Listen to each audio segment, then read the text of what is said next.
Surprise tropicale, c'était un nom que j'avais vu dans un livre de recettes. Alors pour moi, quand j'ai vu cette recette, j'avais juste aimé Surprise tropicale. Et pour moi, je me disais que j'aurais une entreprise qui va s'appeler Surprise tropicale.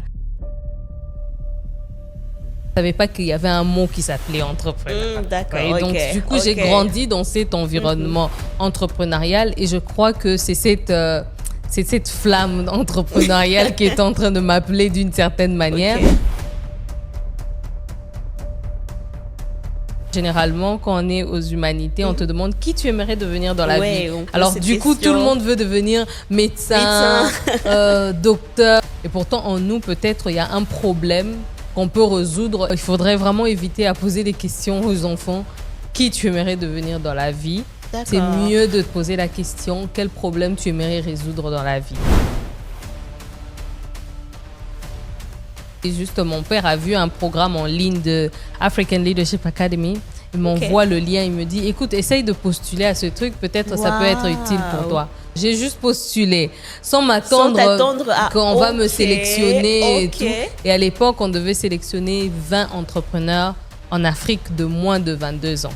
Et je suis sélectionnée, on y va en Afrique du Sud. Et quand j'arrive, je vois qu'il y avait des jeunes de 19 ans qui étaient entrepreneurs de la Côte d'Ivoire, des jeunes de 20 ans. Alors du coup, je me dis, alors c'est que je faisais pour m'amuser. Il y a des gens qui le font sérieusement. Le déclic.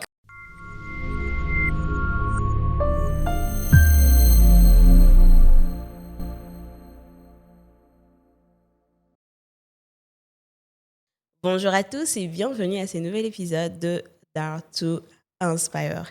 Et aujourd'hui encore, j'ai l'honneur de vous avoir déniché une personne pour qui, je le sais, son parcours sera une inspiration pour vous tous.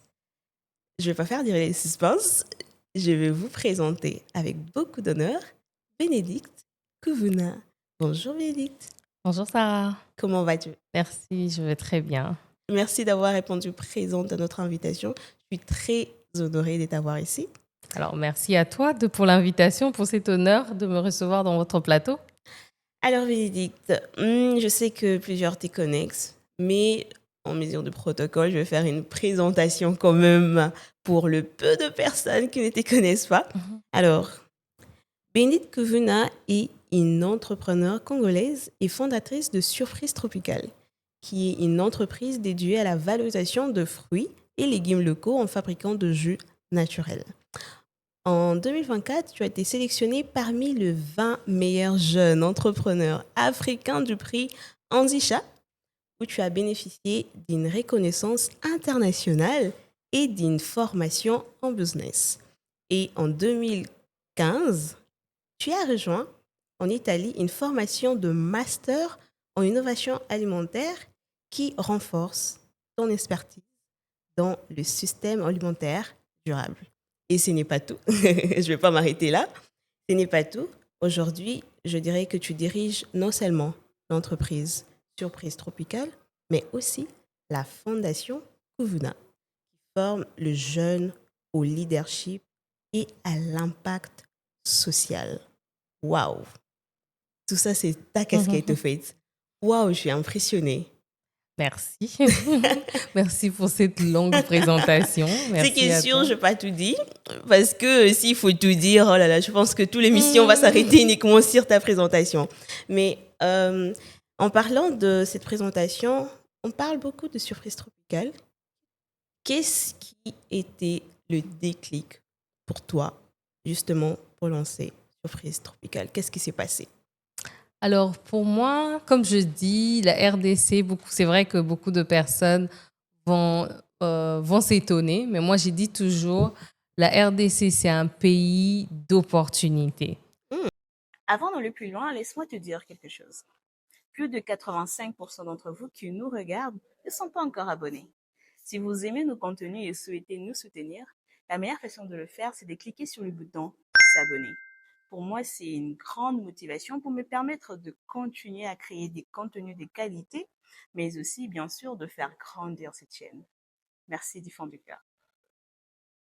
Pourquoi je dis ça? Parce que j'ai toujours dit, là où les gens voient des problèmes, nous voyons des opportunités. Parce que derrière les problèmes, tous les problèmes que nous avons autour de nous, il y a des opportunités. Alors moi, je suis partie derrière une opportunité. Au lieu que je dise problème, je veux dire une opportunité. Et l'opportunité, pour moi, c'était de voir comment est-ce qu'en RDC, on avait un paradoxe alimentaire. On avait tellement à l'école, partout on vous dit, on a tellement de fruits et légumes, on a cette diversité alimentaire, on a tout. Mais quand on regarde dans nos assiettes, on n'a pas des fruits et légumes. Ça, c'est vrai. Quand on regarde dans nos frigos, on n'avait pas des jus fabriqués localement. Pas du tout. Donc, on avait toujours ce qui était importé, tout ce qui venait de dehors. Alors, pour moi, c'était ce paradoxe-là qui a créé ce déclic pour créer Surprise Tropicale. Pour moi, je me disais, comment on explique ces paradoxes? Comment est-ce qu'à l'école, on nous dit autre chose, mais dans la réalité, on voit autre chose? Et ça peut être dans différents domaines de la société. Il y a beaucoup de choses, on sait qu'on a des richesses, on a de potentiel, mais quand on vient dans la réalité, on voit que ce n'est pas totalement ça parce qu'on ne transformait pas. Alors pour moi, c'est comme ça que je me disais, comment est-ce que cela peut être une opportunité pour moi? J'ai transformé ce paradoxe alimentaire en une opportunité. Donc, pour moi, c'est parti de cette observation que j'ai vue dans la société, que j'ai vu qu'on n'avait pas assez de fruits et légumes fabriqués localement, des jus fabriqués localement. On laissait nos fruits, nos fruits s'abîmer comme ça parce qu'on avait ce gaspillage alimentaire énorme. Aujourd'hui, si vous partez à 4 heures du matin à Matadikiba, là, vous voyez, bien, même pas à 4 heures, le soir, vous avez tous les fruits et légumes qu'on jette parce qu'on n'a pas pu le transformer. Alors, pour moi, c'est vraiment ce paradoxe alimentaire qui m'a donné cette envie de commencer Surprise Tropicale. Waouh! Et j'ai l'impression que tu as dit que ça date vraiment pas d'aujourd'hui, en fait. J'ai l'impression que tu as lancé ça étant très jeune. Tu avais quel âge à peu près? Quand j'ai commencé Surprise Tropicale, c'était, je peux dire, ça a commencé comme un TP. Un TP? Alors, même pas un TP. À l'école primaire, on dit quoi? Non, à l'école secondaire, on dit les devoirs. Ah, les devoirs. Alors, du coup, je crois que j'étais en 5e ou 6e des humanités par là. Je crois 4e, 5e, 6e entre les classes, mais je pense pas que c'était 6e. Entre 4e et 5e, on nous avait demandé de faire des cartes. Alors, pendant qu'on faisait des cartes, et moi, j'avais mis sur ma carte Surprise Tropicale. Donc, Surprise Tropicale, c'était un nom que j'avais vu dans un livre de recettes. C'est, vous voyez, les fruits d'ananas où on met des petits fruits découpés. Donc, l'extérieur de l'ananas et à l'intérieur, on met un petit cocktail qu'on met souvent dans des soirées Hawaï, tout ce qui va avec. Alors pour moi, quand j'ai vu cette recette, j'avais juste aimé Surprise Tropicale et j'ai mis sur mes cartes Surprise Tropicale. Wow. Et pour moi, je me disais que j'aurais une entreprise qui va s'appeler Surprise Tropicale. Non, alors ça, c'est depuis l'école primaire. C'est secondaire, non. C'était entre 4e ou 5e. Okay. Alors j'ai juste fait une carte comme ça et c'est comme ça que c'est parti. Donc, c'est parti. C'est comme si j'ai appelé à la vie ce qui n'existait pas, je peux dire. C'était juste un devoir, j'ai mis. Et pour moi, je me disais, donc si je dois créer une entreprise qui va s'appeler Surprise Tropicale, bon, mettons dans ma réflexion d'enfance, si je dois créer une entreprise qui va s'appeler Surprise Tropicale, alors je dois rester dans le tropical. Donc, le tropical, on a quoi? On a des fruits et légumes. D'accord. Et après, je commence à faire des recherches sur les fruits et légumes. C'est quand je tombe qu'on n'avait pas assez d'entreprises qui fabriquaient des jus. On avait ces gaspillages alimentaires. C'est comme ça que je me rends compte de toutes ces problématiques que j'appelle opportunités qui m'ont vraiment conduit vers la direction que j'ai pu prendre. Donc, c'est vraiment une idée qui m'est venue par un TP. J'ai juste dit que j'allais avoir une entreprise qui allait avoir ce nom parce que le nom m'avait fasciné. J'ai fait des recherches pour voir comment je pouvais diriger cette idée. Et vraiment, dans cette idée que j'ai vu les paradoxes alimentaires que nous avons, c'est comme ça que j'ai développé ma passion autour d'un simple nom. Oui, écoute, moi, quand j'entends ces parcours, je reste impressionnée parce que tu étais au secondaire, c'était un TP. Comment est-ce qu'un enfant avec un esprit si jeune, tu arrives à voir non seulement ses problèmes, mais à te dire que, OK, ça peut pas rester qu'un TP, ça peut devenir quelque chose de réel. Et comment ça se fait que ces rêves d'enfant est devenu une réalité? Est-ce que tu avais déjà en toi, disons, ces désirs de devenir entrepreneur un jour? Alors, je Quoi? connaissais pas le mot entrepreneur. Ça, on doit se le dire. C'est vrai que j'ai grandi dans une famille des entrepreneurs. D'accord, ok. C'est vrai que j'ai eu un grand-père entrepreneur, des oncles, tantes, parents qui étaient vraiment dans le monde entrepreneurial, mais je savais pas qu'il y avait un mot qui s'appelait entrepreneur. D'accord, Ouais, donc, ok, du coup, j'ai ok. grandi dans cet environnement entrepreneurial et je crois que c'est cette flamme entrepreneuriale qui est en train de m'appeler d'une certaine manière. Ok. Mais c'est pas que je réfléchissais déjà à être entrepreneur. Parce que bon, c'est ce qu'on dit souvent dans le parcours scolaire. Généralement, quand on est aux humanités, on te demande qui tu aimerais devenir dans la Ouais, vie. on pose Alors cette du coup, question. tout le monde veut devenir médecin, docteur, C'était je pas sais ton rêve, toi? médecin, avocat. C'est vrai que moi, j'avais quelques rêves comme ça. Avocat, tout ça. C'est parce que, pourquoi on a tous ces désirs-là? C'est parce qu'on nous a posé cette question. Bien sûr. Qui on aimerait devenir dans la Bien vie? sûr. Alors, du coup, on veut s'identifier à une profession qu'on connaît Bien et sûr. on veut devenir directement cette profession. Et pourtant, en nous, peut-être, il y a un problème qu'on peut résoudre et voir comment est-ce qu'on peut créer une profession derrière ce problème-là. Alors, pour moi, c'est parti vraiment d'un problème que j'ai vu et je me suis dit comment je peux créer une entreprise derrière ce problème-là. Donc, vous voyez, je pense que ça, je veux m'adresser aux parents, à tout le monde Bien en sûr, tout cas. bien sûr. Il faudrait vraiment éviter à poser des questions aux enfants. Qui tu aimerais devenir dans la vie? C'est D'accord. mieux de te poser la question, quel problème tu aimerais résoudre dans la vie? Par exemple, si un enfant te dit que moi, j'aimerais guérir des malades ou bien opérer les gens directement, tu peux facilement orienter cette personne vers la médecine parce que c'est là où on opère les gens. Mhm. Mais si tu vas dans le sens où c'est qui tu aimerais devenir dans la vie, peut-être la personne sera obligée de choisir une profession qu'elle voit, bien qu'il inspire, et ça peut aller dans tous les sens. Donc pour moi, ce n'est pas une profession que j'avais choisie en premier. Pour moi, j'avais d'abord choisi un combat, un problème qui m'a conduit vers la profession que j'ai pu suivre. Ok. Alors, j'aimerais savoir, là, tu es parti, je pense, depuis l'école secondaire où tu as remarqué ces problèmes, tu as décidé, disons, à l'école secondaire, de te dire, OK, je vais apporter une solution dans ces cadres. C'est à quelle période où ça a quitté, au fait, disons, une illusion, école secondaire, je veux et tout. C'est à quelle période, à quel âge où tu t'es dit, OK, je vais vraiment bâtir une entreprise, lever cela, avoir des fonds, servir de produits, et etc. Alors, pour moi, quand j'ai commencé, c'est que pour moi, c'était, comme je disais, je veux juste valoriser les fruits et légumes que nous avons. Alors, j'ai commencé à faire des chips, je faisais des jus, je faisais les pâtes de safou. Donc, tout ce qui tombait entre mes mains, je cherchais comment le valoriser. Je le transforme. En plus, ma maman souvent me donnait des recettes. Tu vois, avec les safou, on peut faire les pâtes de safou.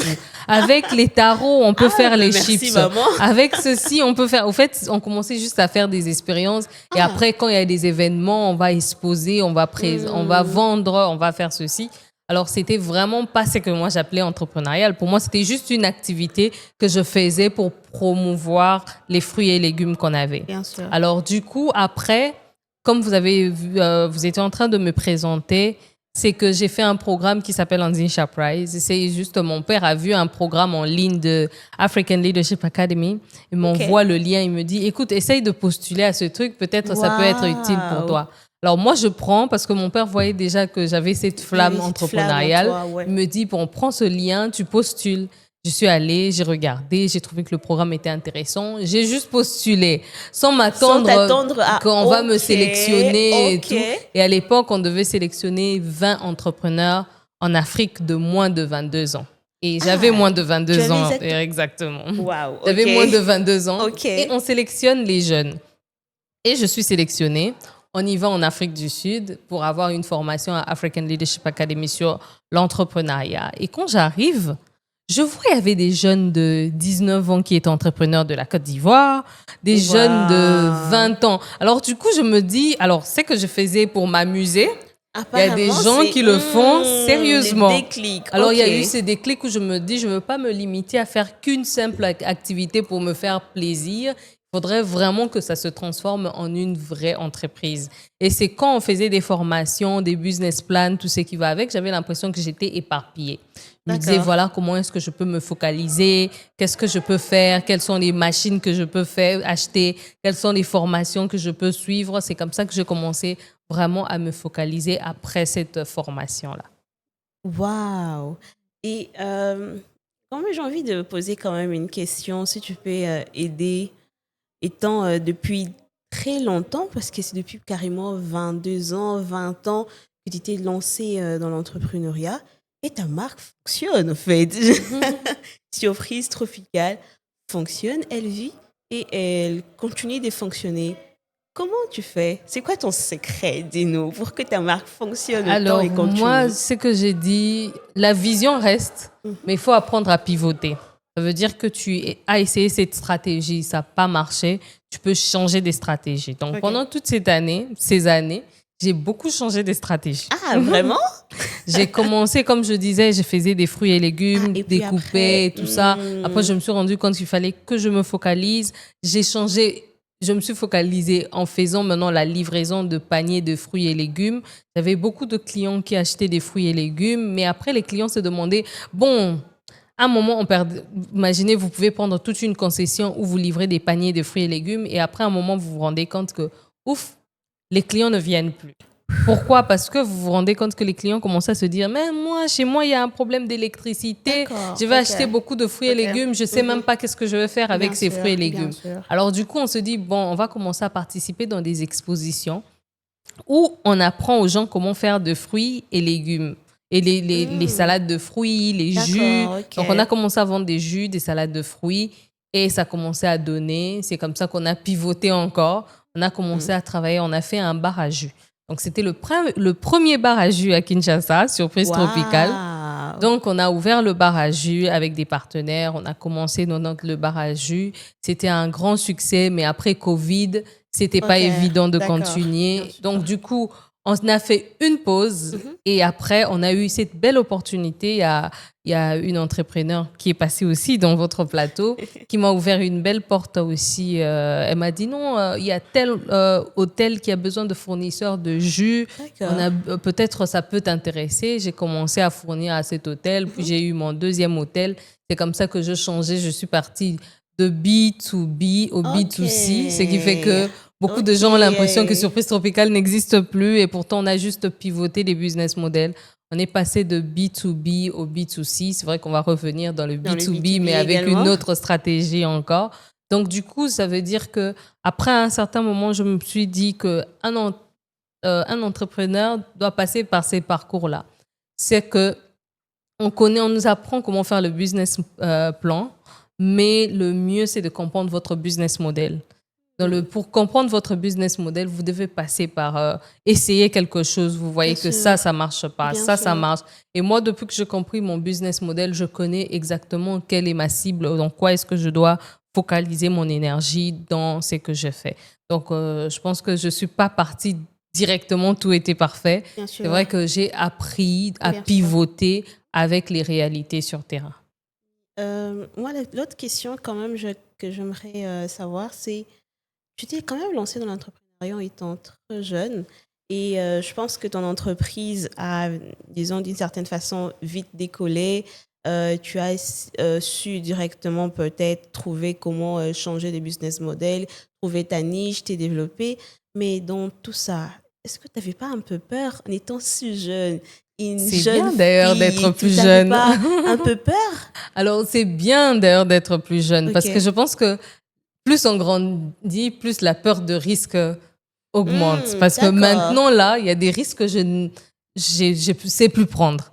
Mais plus jeune, je me retrouvais en train de prendre des risques parce que tu sais que non, maman va aider dans ça, les amis vont me soutenir dans ça, les frères vont aider dans ça. Je pense que plus on est jeune, plus il y a des risques qu'on peut prendre sans réfléchir. Mais plus on grandit, plus on commence à se dire ça, c'est difficile de prendre ce risque. Donc, je pense que pour moi, ça a été beaucoup plus facile de commencer plus jeune. Donc, Mm. carrément, dans ton cas, c'était beaucoup plus intéressant en étant plus jeune et moins stressant et tout. Et tu penses que tu peux idéalement donner ces mêmes conseils aux jeunes aujourd'hui en te disant, OK, c'est en étant beaucoup plus jeune que, écoute, lance-toi, prends de risques et tout.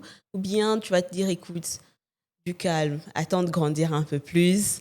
C'est en Pas grandissant du que tout. tu vas Pour moi, je maîtriser dirais à mieux. tous les jeunes, prenez des risques.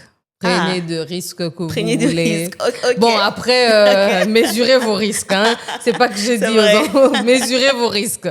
Mais ça veut dire d'une certaine manière, c'est que j'étais en train d'en parler hier. Je disais qu'aujourd'hui, j'encadre des jeunes. Par moment, quand tu regardes certains jeunes, tu vois qu'ils sont dans beaucoup de choses. Ils veulent toucher tout, faire ceci, faire cela. Je ne suis pas là pour leur dire non, non, non, focalise-toi. Pour moi, Bien je suis sûr. pas dans cette école. Je suis dans l'école où essaye tout. Et en essayant tout, tu verras qu'est-ce qui va marcher. Tu essayes, tu te bats parce que plus jeune tu es, plus tu peux essayer, tu peux pivoter jusqu'à ce que tu vas voir dans quoi est-ce que tu peux te spécialiser ou te focaliser. Alors, en parlant justement de jeunes, de la jeunesse, de l'enfance, je mentionnais dans votre présentation que vous êtes également directrice d'une fondation Kuvuna qui accompagne justement le jeune dans le leadership, l'entrepreneuriat, etc. C'est quoi la vision derrière? Alors, la fondation Kuvuna a été créée par mon père. D'accord. Lui, quand il est revenu au pays, il se plaignait de tout. Vous voyez, comme on est Ok. tout le temps en train de se plaindre. Ok. Embouteillage par-ci, la salubrité par-là. Au fait, il s'est plaigné de tout. Jusqu'à ce Waouh. qu'il se rendu compte, il s'est dit, bon, si nous, l'élite, on s'est plaint, D'accord. Et les et jeunes? que faire de la population? Parce que la population attend que l'élite puisse changer les choses, Bien sûr. mais l'élite est en train de se plaindre. Ça veut dire que la population C'est pire. doit rendre des comptes à elle-même et tout, donc ça devient très compliqué. C'est comme ça qu'il se disait, toutes les personnes, parce qu'à chaque fois qu'on essaye de pointer du doigt vers quelqu'un, Bien sûr. on a une grande part de responsabilité. Alors il se disait, le problème, ce n'est pas les personnes qui dirigent. Le problème, ce n'est pas les personnes qui sont les responsables des entreprises ou responsables des institutions publiques. Le problème, ce n'est pas eux. Le problème, c'est le leadership.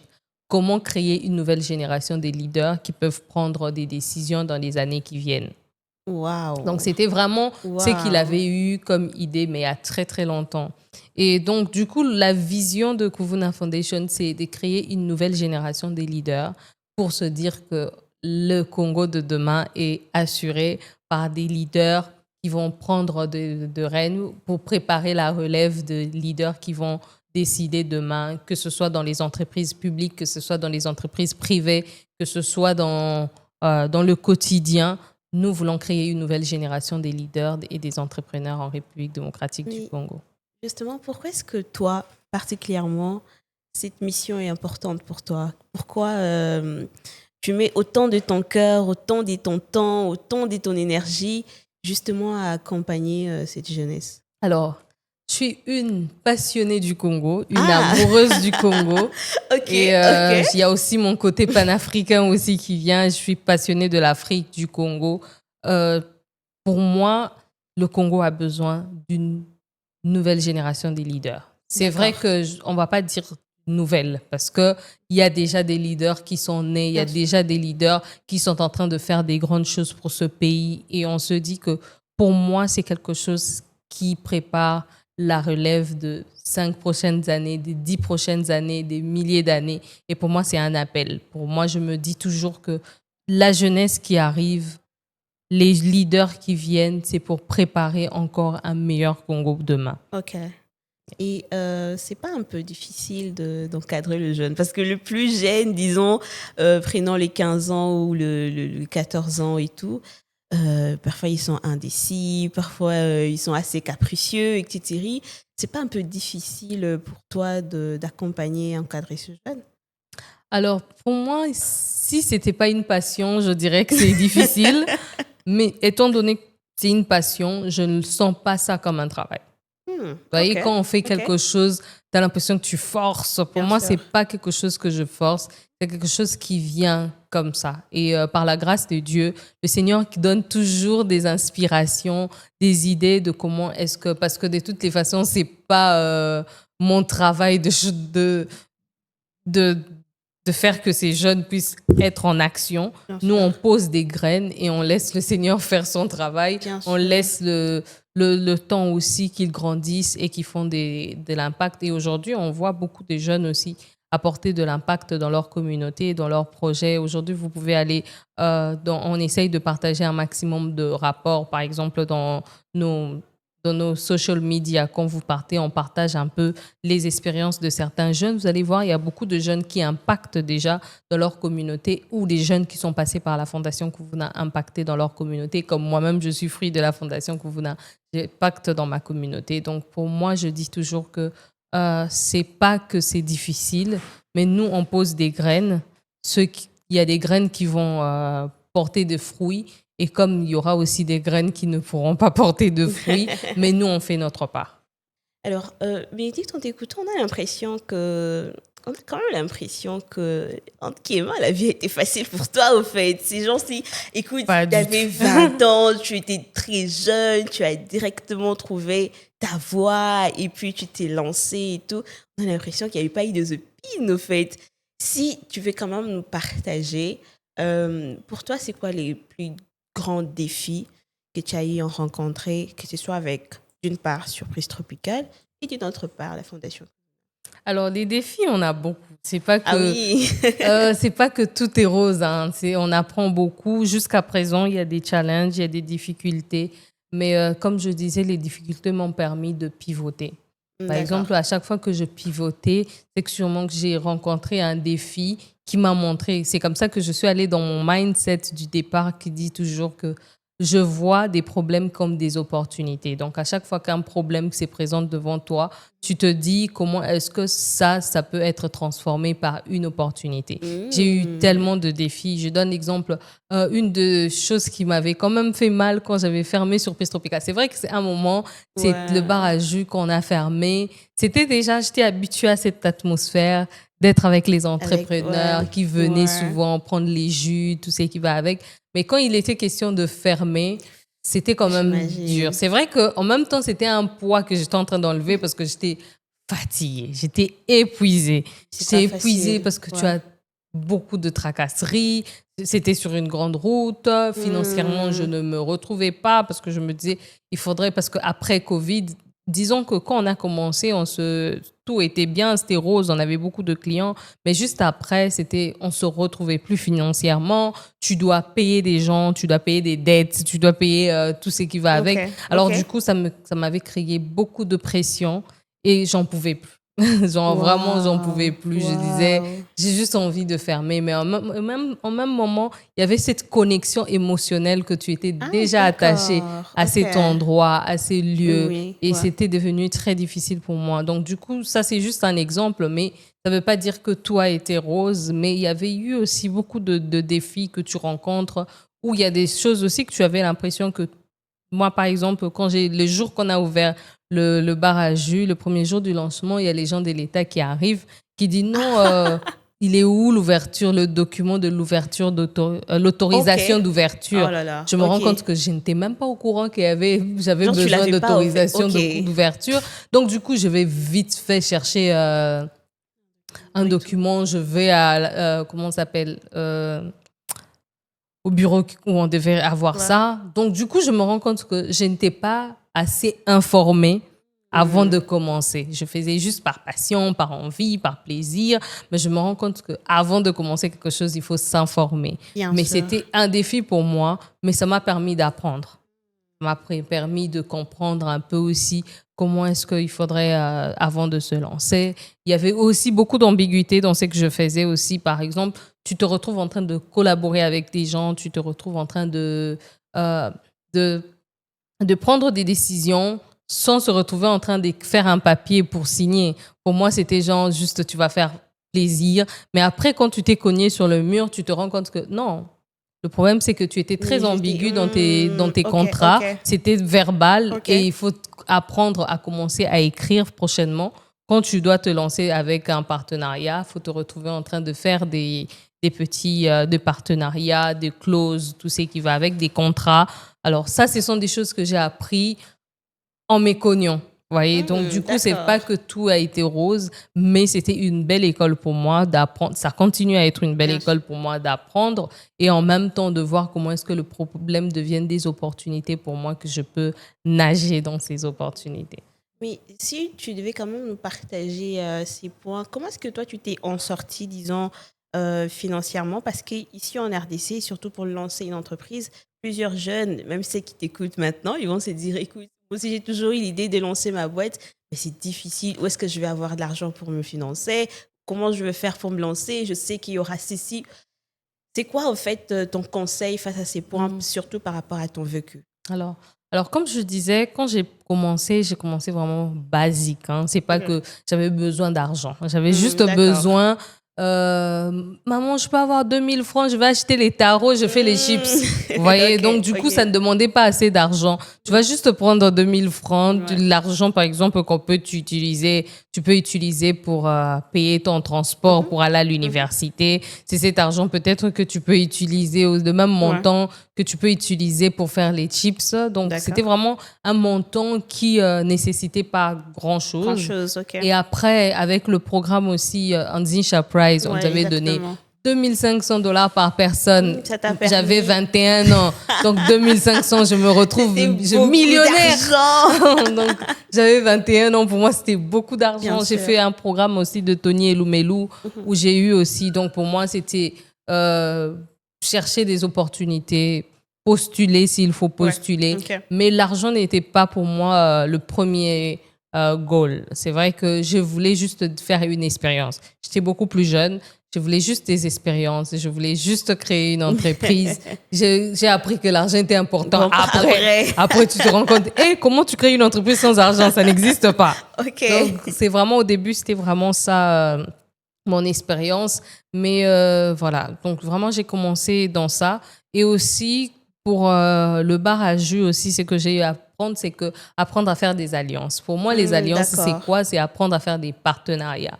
Dans le sens où tu peux te retrouver avec... j'ai eu une idée, par exemple. Je donne un exemple. Ouais. J'ai eu une idée de commencer à créer, je sais pas moi, de contenu. D'accord. Je vais commencer à créer de contenu. Moi, j'ai les contenus.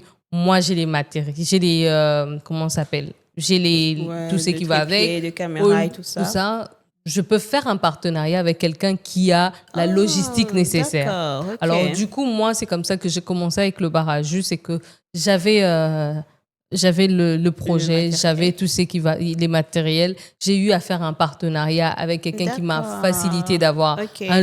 un espace qui était à un coût abordable. Ok. Alors, du coup, c'était vraiment apprendre à faire des partenariats aussi. J'avais des jus, j'avais besoin de livrer, de vendre quelque part. Mon premier point de vente, c'était à Money Shop.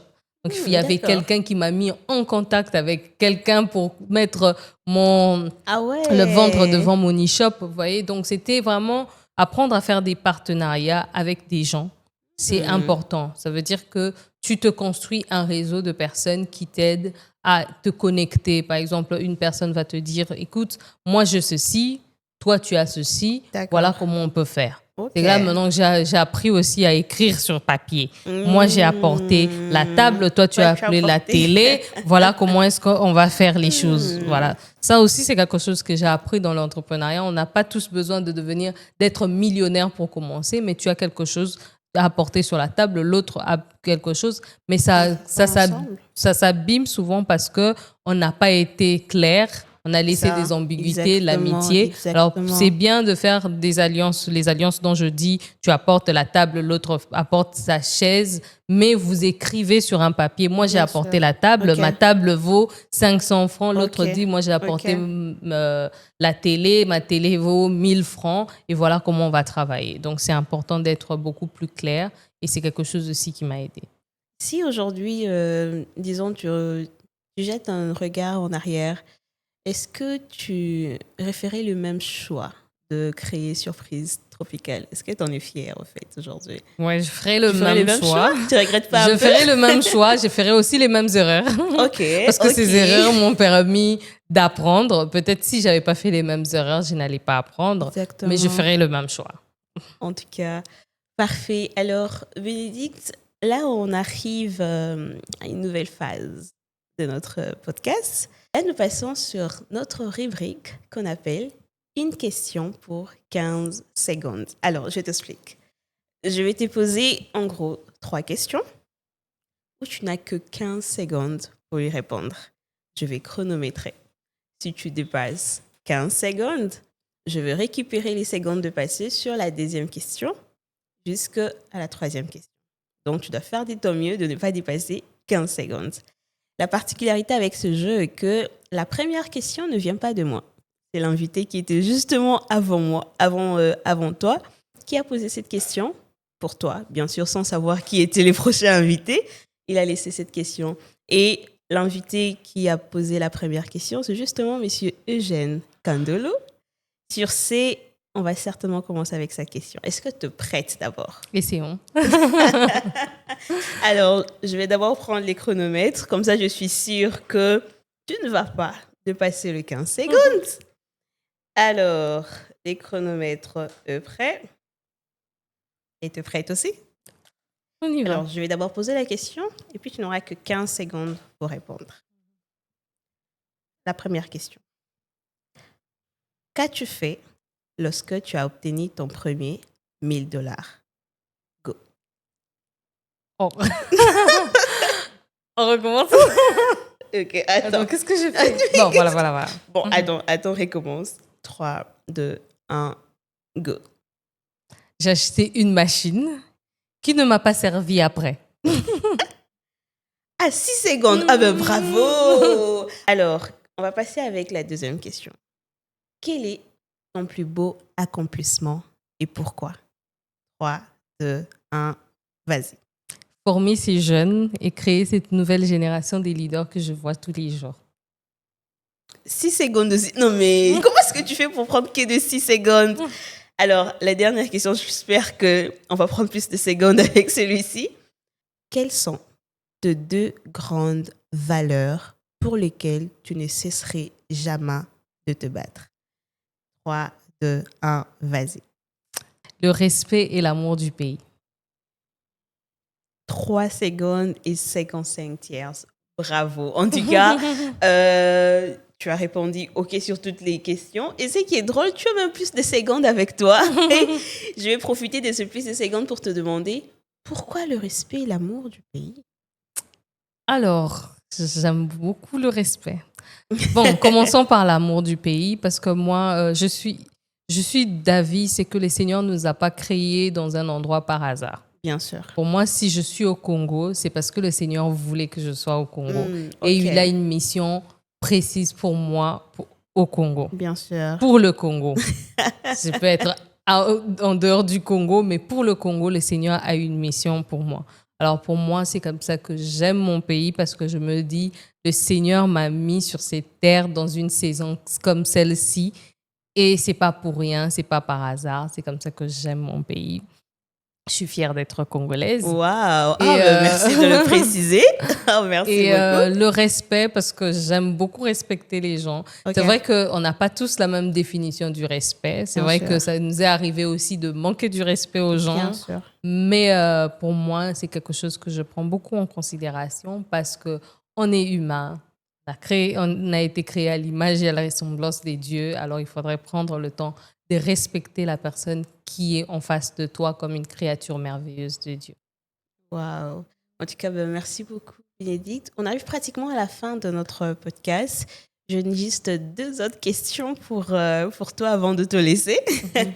Alors, la première question, c'est justement de savoir, c'est quoi tes projets? Quels sont, disons, ta vision pour Surprise Tropicale ou encore Covenant Foundation, disons dans 5 ou 10 ans?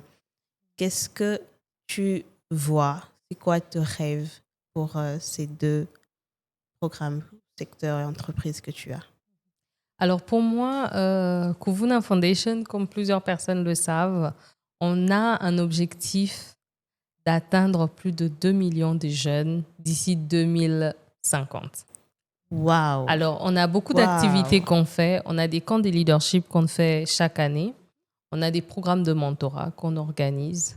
On a dans le Youth Leadership Center. On a un centre pour le moment et l'objectif pour nous d'avoir plusieurs centres dans toute l'étendue de la RDC Bien où sûr.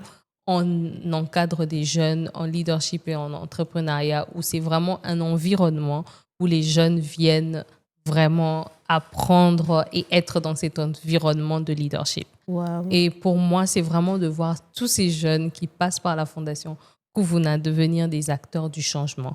On ne le fait pas seulement parce qu'on a envie d'avoir des jeunes dans notre centre, on le fait parce qu'on se dit qu'on a besoin d'avoir des acteurs de changement. Bien Et pour sûr. moi, les acteurs de changement, c'est pas seulement ceux qui se disent que je veux créer une entreprise parce que je veux avoir de l'argent, mais ce sont des personnes qui disent que je veux créer une entreprise parce que j'ai vu un problème dans ma communauté que je veux résoudre.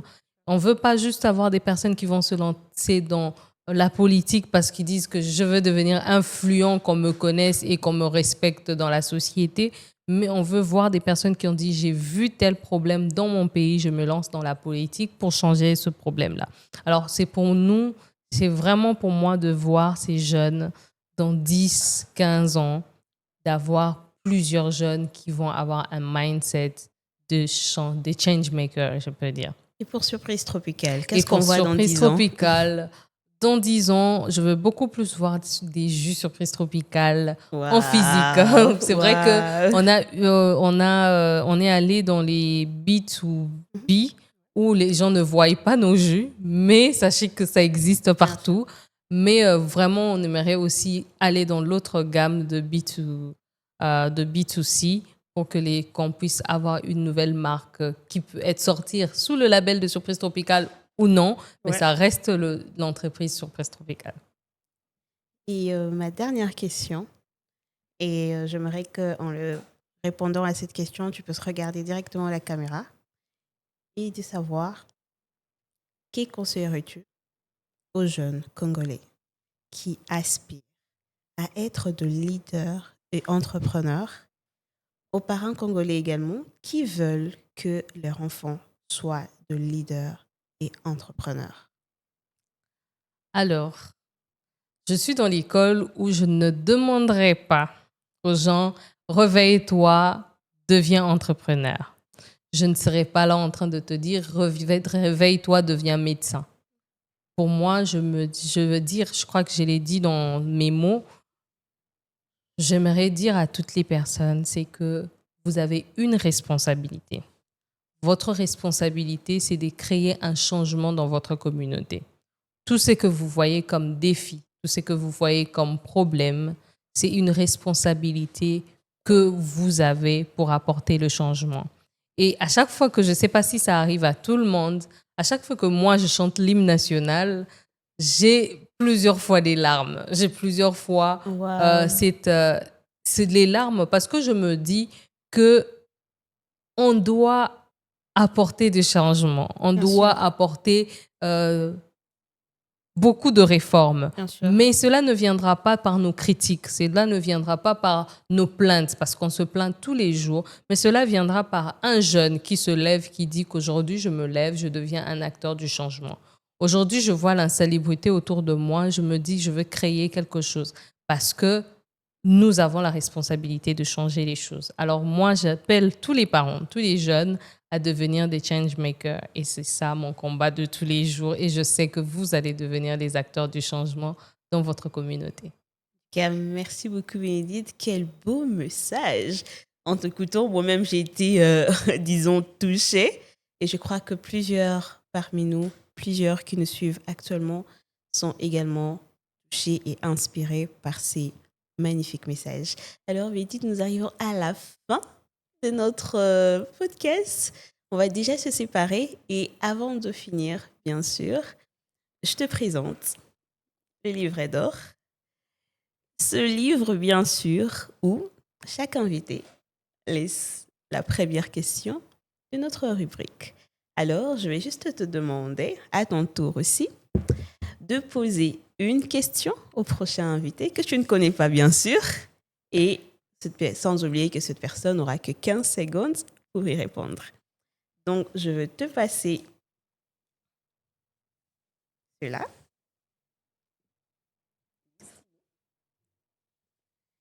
Juste poser ta question. T'as raté, que j'ai pas bien signé. Merci beaucoup, Bénédicte. J'espère que ces prochaines invités vont s'en sortir Espérons. C'est facile. avec ta question. Sinon, merci beaucoup d'avoir répondu présente. Merci pour ce merveilleux moment. Et merci à vous tous qui nous avez suivis. J'espère vraiment que ces podcasts, ces passages de Bénédicte Kivuna a été une inspiration pour vous.